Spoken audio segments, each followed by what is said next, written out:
definitely like chant, you can do more, you can go Right. up to people if you do feel comfortable with leaflets, or you know, if it is your first protest or you're a little nervous talking to strangers, you can just stand there with a sign. And then you can eventually hopefully work your way up to being a little bit more dramatic and starting some conversations, but you know, whatever anybody is comfortable with. So that's how I started. So while I really enjoyed that, and I still do enjoy going to protests in person, I feel more comfortable being behind the scenes, like on social media, crafting content and trying to educate people, a lot of people who have never heard of these things for the first time. So I also think that's another way that people can get really involved, is just being an activist on your own social media page, sharing content, sharing your own contents, like your own experiences, how you feel about things that are in the news, not just necessarily like sharing from other pages. Even the RSPCA approve of macerating day-old chicks in a massive macerator. And so on day one, already half of them have been killed, and then the females just end up having that done to them to the end of their life. Yeah, horrible, isn't it? Yeah. What, and that's for food? Like For food, yeah. Yeah. I'm sorry. I'm sorry, but You know, if I just had a job that I loved as much as racehorses love their job, they love their job, you know, I would be so happy. Like, I would look forward every morning to getting up and going to work if I could just go to work and just get euthanized. We don't get to die from heart attacks from being forced to work.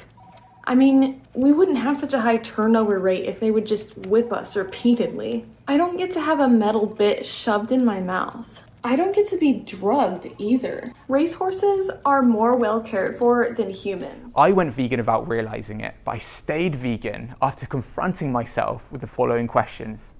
At what point do I acknowledge that every meal presents me the opportunity to help shift away from such a cruel and unsustainable industry?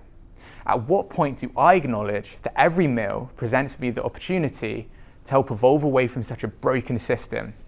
You see, if the unbiased and impartial information about the global implications of animal agriculture that's out there, by the way, for all of us to look into, as well as the accessibility of plant-based food and alternative protein right now, at what point do we take responsibility for the shift that needs to happen and will inevitably happen? Because again, whether you like it or not, the world will go vegan.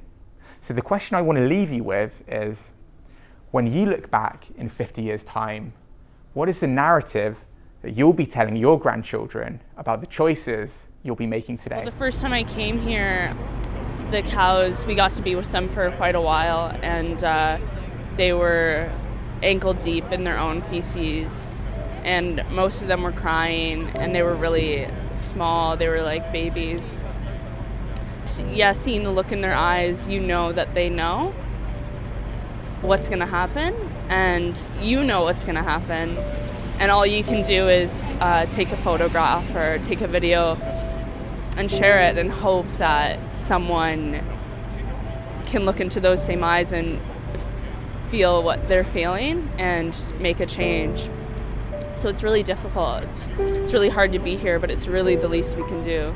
This is not enough to be vegan. It's a neutral position. We have to do something to try to end what's happening. Because if we just don't participate in it, we're still ignorant to what's happening and we're not doing anything to stop it. And if there were humans inside of here, there would be thousands of us out here fighting for them. So it's really important that we make a stand and we show our presence here to protest against what's happening, and that we give love to the animals and expose what's happening.